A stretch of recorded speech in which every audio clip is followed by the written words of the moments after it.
Bom, aqui nessa parte de motores, aqui no tutorial capítulo 5, a gente faz também uma série de contas, tá, sobre como foi feito o projeto do tubo. Tá. A gente não vai ver essas contas aqui, tá, até porque a gente vai ter que tentar essas equações mais a fundo, tá, mas o que eu quero mostrar é o seguinte: você com relações relativamente simples, a gente consegue fazer o projeto tanto da locomoção como da arma do robô. Tá? Deixa eu só mostrar para vocês o resultado. Tá? A gente primeiro só aqui tem uma listinha de alguns motores típicos. Tá? Esse Bosch GTA é um motor da Bosch, tá? Que é muito que existe aqui no Brasil para venda. Tá? Ele tem uma potência razoável, né? Mas ele é muito pesado. A relação potência-peso dele não é muito boa, nem o Bosch GTA e o GPD. Esse motor de PEC é um motor americano, mas é difícil de encontrar, porque ele não está mais em fabricação. Esse é um motor das furadeiras DeWalt de 18 volts, é um motor que é bastante, tem uma potência muito boa. Tá? O motor de PEC é um motor mais para robôs que é de 100 kg, tá? Para cima, é um motor muito pesado, mas tem uma potência altíssima. Tem esses motores Magmotors, que são motores americanos também. Infelizmente os motores DC bons são todos importados. A gente não encontrou ainda um motor de corrente contínua bom nacional. Então a gente acaba utilizando o Magmotor, até porque a grande maioria das equipes utiliza esse motor também. Ele é um motor já otimizado para o combate. Eles pegam o Magmotor da empresa Magmotor original, modificam esse robô, esse motor, né, colocando escovas de alta temperatura, né, mudando a fiação dele, né, e com isso ele fica pronto para o combate. E tem também um motor que é usado em cadeira de rodas elétrica, que seria o PC, que também muita gente utiliza no combate. Né. Então, aqui são alguns exemplos de motores. A transmissão de potência. Como é que a gente vai transmitir a potência? Normalmente a gente vai utilizar engrenagens, a gente dá preferência a engrenagens retas, né, onde você tem os dentes em planos paralelos, tá, ou até engrenagens, né, cônicas ali a 90 graus. Tá? Você faz uma transmissão de 90 graus de um para o outro. Tá? Em combate a gente evita ao máximo utilizar parafuso sem fio.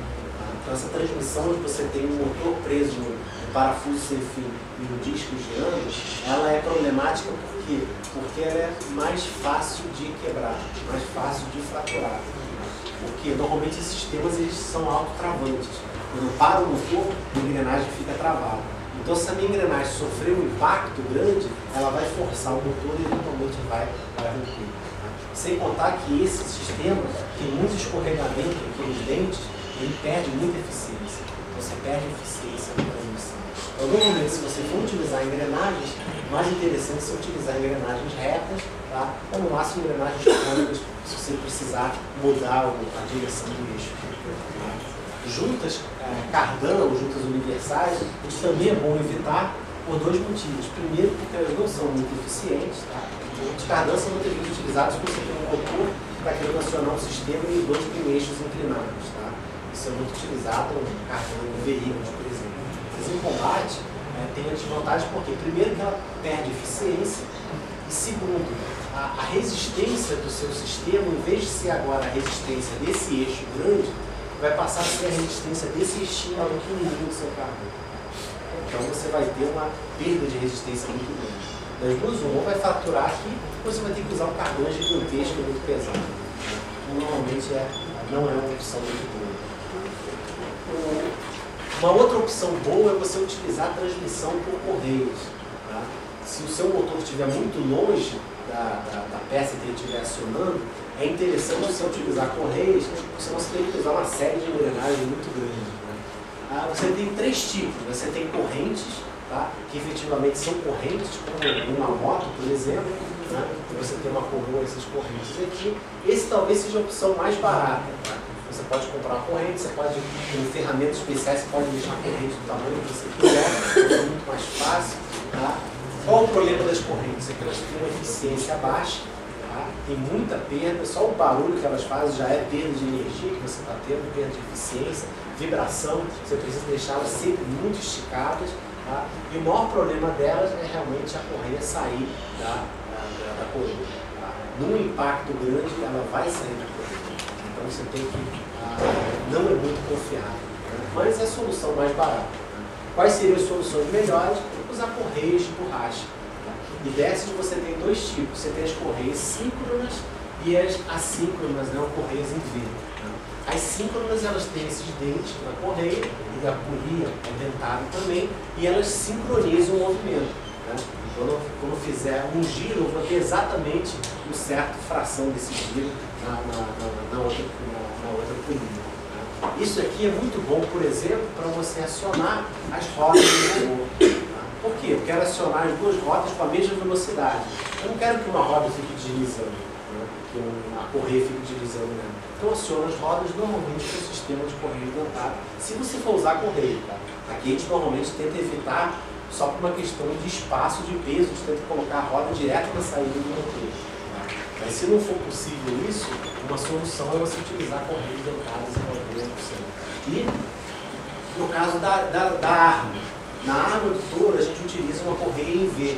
Tá? Essas correias em V, elas deslizam, elas patinam, mas a gente quer isso, porque na hora do impacto, o que vai acontecer é que a correia vai sofrer uma tração muito grande na hora desse impacto. E você quer que ela deslize, senão ela vai arrebentar. Se você fizer essa correia síncrona e na hora do impacto que esse tambor, por exemplo, sofrer, né, ela vai tracionar tantos que não vai haver deslizamento por causa do dente, ou ela vai rasgar os dentes dela, danificar os dentes, ou ela vai romper. Então, para você ter até um limitador de torque, que é como se fosse uma espécie de embreagem, você utiliza uma correia. Então, normalmente, para rodas é interessante a correia dentada. Tá? A corrente, só realmente por ser uma solução de baixo custo, mas você tem que ter um tensionador muito bom para garantir que essa corrente está bem tensionada e garantir que estão muito bem alinhadas as duas coroas, senão ela vai sair facilmente no combate. E para uma arma onde vai sofrer impacto, utilizar a correia V é a melhor solução. Ali em cima tem uma equaçãozinha só para saber qual o comprimento da correia que você vai utilizar. Isso tem fala no tutorial, tem um exemplo lá também.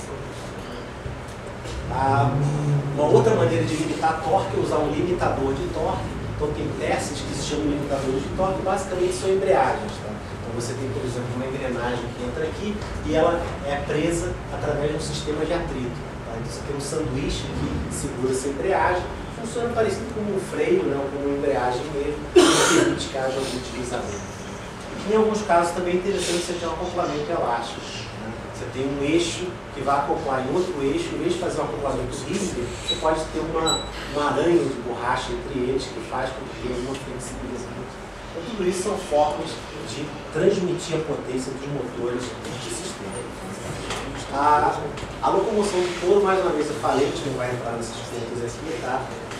Mas essas contas são todas baseadas nas contas do motor que a gente está utilizando e da caixa de redução. Essa caixa de redução é uma redução de 7 para 1, 7,14 para 1. Dá para fazer uma série de contas, né? O interessante é só que você consegue chegar realmente no dado real. A gente mediu esses valores. Né? No caso da arma, a gente mediu diretamente, isso daqui realmente a gente só fez uma comparação, mas que pareceu bastante razoável. Né? Ele tem um certo tempo aqui, se a gente acelerar na velocidade máxima, que ele fica cantando o pneu, depois ele tem uma parte de aceleração sem derrapar, e depois ele vai tendendo para a velocidade máxima. Então realmente a gente consegue observar isso. E esse projeto é importante porque o robô tem que ser rápido. Então em menos de meio segundo ele já para de cantar pneu, e em mais ou menos 1 segundo e um pouquinho ele já está em 95% da velocidade máxima. Então o robô ser ágil, mais importante do que a velocidade máxima é a aceleração dele. É o tempo que ele demora para chegar na velocidade máxima. Então não adianta você botar uma redução muito pequena, 3 para 1, por exemplo, 2 para 1 aqui nesse motor, ele tem uma velocidade alta, você não vai conseguir ter tempo de chegar nessa velocidade alta, já que a arena tem um tamanho limitado. Se ele for demorar 10 segundos para chegar na velocidade máxima, você não consegue ter nenhuma vantagem disso. E também tem um projeto da arma do touro, também mais contas lá, mas tudo envolvendo as equações de motor DC, né, onde a gente calculou aqui que 90% da velocidade máxima do tambor chegava em 3 segundos. Isso é importantíssimo.